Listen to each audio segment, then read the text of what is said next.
বর্তমানে আইসিইউতে ভর্তি আছেন। আসলে ভিপি নূরকে দেখার এটা আমি ব্যক্তিগতভাবে মনে করি যে এটা একটা দায়িত্ব, কারণ যেই জুলাই আন্দোলনে যে ভিপি নূর অ্যারেস্ট হয়েছিল সেখানে আমিও তার সহযোদ্ধা ছিলাম এবং আমার সাথে সে ডিবি অফিসে ছিল এবং নানানভাবে টর্চারিত হয়েছিল, অত্যাচারিত হয়েছিল।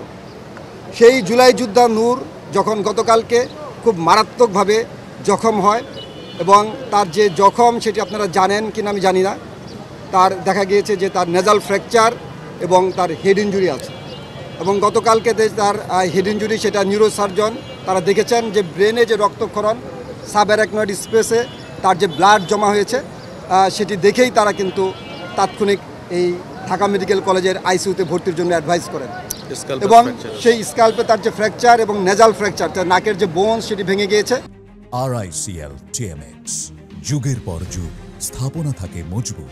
আমি অ্যাজ এ ডক্টর হিসেবেই আইসিইউর যে ডাক্তার তাদের সাথে কথা বলেছি এবং তার ডান চোখে রক্ত জমাট বাঁধা দেখেছি এবং তার ডান চোখটি সে খুলতে পারছেন না এবং তার নেজাল আছে সেখানে প্যাক দেওয়া আছে, যার কারণে সে শ্বাস প্রশ্বাস নিতেও তার কষ্ট হচ্ছে এবং সে যে তার যে স্বাভাবিক যে চলাচল সেটি কখন হয় সেটি বলাও খুব মুশকিল, পরবর্তীতে বলতে পারবেন যে চিকিৎসা সেটির জন্য। তবে সে যেভাবে মারাত্মকভাবে আহত হয়েছে সেটি হয়তো আরও খারাপ দিকেও টার্ন নিতে পারত, কিন্তু তার এই আহত হওয়াটা এবং অ্যাজ এ জুলাই যোদ্ধা হিসেবে আমি অত্যন্ত দুঃখ ভাগ চাই যে এই ধরনের ঘটনা যে বা যারা ঘটিয়েছেন তাদেরকে অবশ্যই বিচারের আওতাধীন আসা উচিত এবং তারা কেন এই ধরনের একটি ঘটনা ঘটিয়েছেন সেটি কিন্তু আপনারাও জানেন, তদন্ত সাপেক্ষে তাদের কিন্তু বিচারের আওতাধীন আনা উচিত।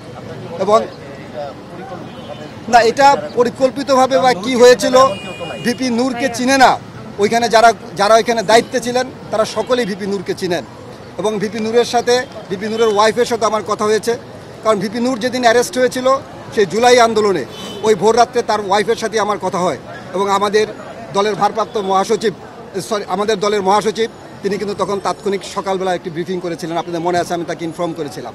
সেই জুলাই যোদ্ধা নূর এখন বিছনায় আইসিইউতে শয্যাশায়িত এবং তার ওয়াইফ আপনাদের মাধ্যমে দেশবাসীর কাছে দোয়া চেয়েছেন এবং তিনি আশা করছেন এবং ডাক্তারও আমি বলে এসেছি যে যতটুকু পারেন যে তাকে সর্বোচ্চটুকু তার জন্য চিকিৎসার ব্যবস্থা করা হয় এবং আমার পাশে যে নিউরোসার্জন ডাক্তার জাহিদ তিনিও আছেন, জাহিদ রায়হান, তিনি প্রফেসর জাহিদ রায়হান, তিনিও নিউরোসার্জন, তিনিও আমার সাথে ছিলেন ওইখানে, তিনিও দেখে এসেছেন।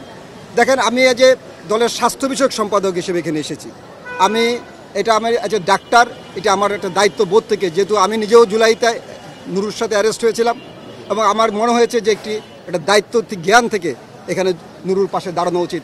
তার মাথার যে রক্তক্ষরণটা হয়েছে এবং ওনার স্কালবেস ফ্র্যাকচার বলা হয়, নেজাল বোন ফ্র্যাকচার, এটা কিন্তু সিভিয়ারেস্ট ফর্ম অফ হেড ইঞ্জুরি। মাথায় আঘাত যে সর্বোচ্চ পর্যায়ে যে আঘাতটা হয় সেটাই কিন্তু ওনার হয়েছে। উনি এখন কিছুটা ভালো আছেন হয়তো ওনার বয়সের কারণে। ওনার যদি আরেকটু বয়স হতো আমরা হয়তো একজন মৃত ব্যক্তিকে পেতাম। ওনার সাবঅ্যারাকনয়েড হিমোরেজ হয়েছে। সাবঅ্যারাকনয়েড হিমোরেজটা হলো মাথায় আঘাতের সর্বোচ্চ চিহ্ন, সাবঅ্যারাকনয়েড হিমোরেজ, এটা ওনার হয়েছে। আজকে সকালে আমরা একটা সিটি স্ক্যান করছি, ওখানে ওই হিমোরেজটা নাই, কিন্তু that haemorrhage is replaced by fluid, এটাকে ব্রেন ইডেমা বলে। এটা আরও খারাপ জিনিস।